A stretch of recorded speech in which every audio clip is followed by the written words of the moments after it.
Hello ವೀಕ್ಷಕರೇ, ಎಲ್ಲರಿಗೂ Divya home kitchen ಚಾನಲ್ಗೆ ಸ್ವಾಗತ. ಇವತ್ತು ನಾನು ನಿಮಗೆ ಒಂದು ಒಳ್ಳೆಯ ಹೋಮ್ ರೆಮಿಡೀಸ್ ಅಂತ ತೋರಿಸ್ತೇನೆ. ಒಂದು ಒಳ್ಳೆಯ ಮನೆಮದ್ದನ್ನು ತೋರಿಸ್ತೇನೆ. ಇದು ಶೀತಕ್ಕೆ ತುಂಬಾ ಒಳ್ಳೆಯದಾಗ್ತದೆ. ಮಕ್ಕಳಿಗೆ ಕೂಡ ಹಾಕಬಹುದು, ಸಣ್ಣ ಮಕ್ಕಳಿಗೂ ಕೂಡ ಹಾಕಬಹುದು, ದೊಡ್ಡವರಿಗೂ ಕೂಡ ಇದನ್ನು ಯೂಸ್ ಮಾಡಬಹುದು. ಇದು ಹೇಗೆ ಯೂಸ್ ಮಾಡೋದಂತ ಹೇಳಿಕೊಡ್ತೇನೆ ನೋಡಿ. ಇದು ಪೊಂಗರೆ ಎಲೆ ಹೇಳ್ತಾರೆ ತುಳುವಿನಲ್ಲಿ, ಇಂಗ್ಲಿಷ್ ಅಲ್ಲಿ ಕೋರಲ್ ಲೀವ್ಸ್ ಅಂತ ಹೇಳ್ತಾರೆ.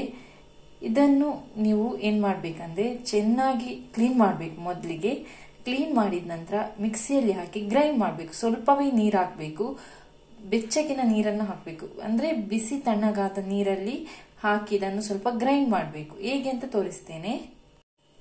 ಈಗ ಸಣ್ಣ ಮಿಕ್ಸಿ ಜಾರ್ಗೆ ಹಾಕೊಂಡು ಸ್ವಲ್ಪ ನೀರು ಹಾಕಿ ಉಗುರು ಬೆಚ್ಚಗಿನ ನೀರು ಹಾಕಬೇಕು. ಇಷ್ಟು ಸಾಕು.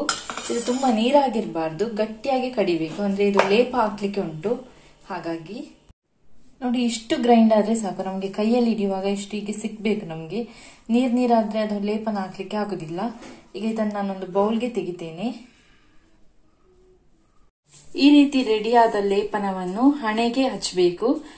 ಇದು ತುಂಬಾ ನೀರಾಗಿರ್ಬಾರ್ದು, ಈ ರೀತಿಯಾಗಿ ಇರ್ಬೇಕು. ಮತ್ತೆ ಮಕ್ಕಳಿಗೆ, ಸಣ್ಣ ಮಕ್ಕಳಿಗೆ ಶೀತ ಆದ್ರೆ ಇದನ್ನು ಹಚ್ಚಿದ್ರೆ ಶೀತ ಕಡಿಮೆ ಆಗುತ್ತೆ. ಮತ್ತೆ ಆ ಎಲೆಯನ್ನು ಸಣ್ಣ ಮಕ್ಕಳು ಸ್ನಾನ ಮಾಡುವ ನೀರಿಗೆ ಹಾಕಿದ್ರು ಕೂಡ ಮಕ್ಕಳಲ್ಲಿ ಆಗುವಂತಹ ಶೀತ ಕಡಿಮೆ ಆಗುತ್ತೆ. ಇದನ್ನು ದೊಡ್ಡವರಿಗೆ ಕೂಡ ಹಚ್ಚಬಹುದು. ಇದನ್ನು ವಾರದಲ್ಲಿ 3 ದಿವಸ ಹಚ್ಚಿದ್ರೆ ಶೀತ, ಕೆಮ್ಮು ಕಡಿಮೆ ಆಗುತ್ತೆ. ನೋಡಿದ್ರಲ್ಲ ವೀಕ್ಷಕರೇ, ಎಷ್ಟು ಸುಲಭವಾಗಿ ಮನೆಯಲ್ಲೇ ಮಾಡಬಹುದು ಅಂತ ಹೇಳಿ. ನೀವು ಕೂಡ ಇದೇ ರೀತಿಯಾಗಿ ಟ್ರೈ ಮಾಡಿ ನಿಮ್ಮ ಅನಿಸಿಕೆ, ಅಭಿಪ್ರಾಯವನ್ನು ತಿಳಿಸಿ. ನನ್ನ ಚಾನಲ್ ಇಷ್ಟ ಆದ್ರೆ ಒಂದು ಲೈಕ್ ಮಾಡಿ, ಶೇರ್ ಮಾಡಿ, ಸಬ್ಸ್ಕ್ರೈಬ್ ಮಾಡಿ. Thanks for watching. Take care. Bye bye.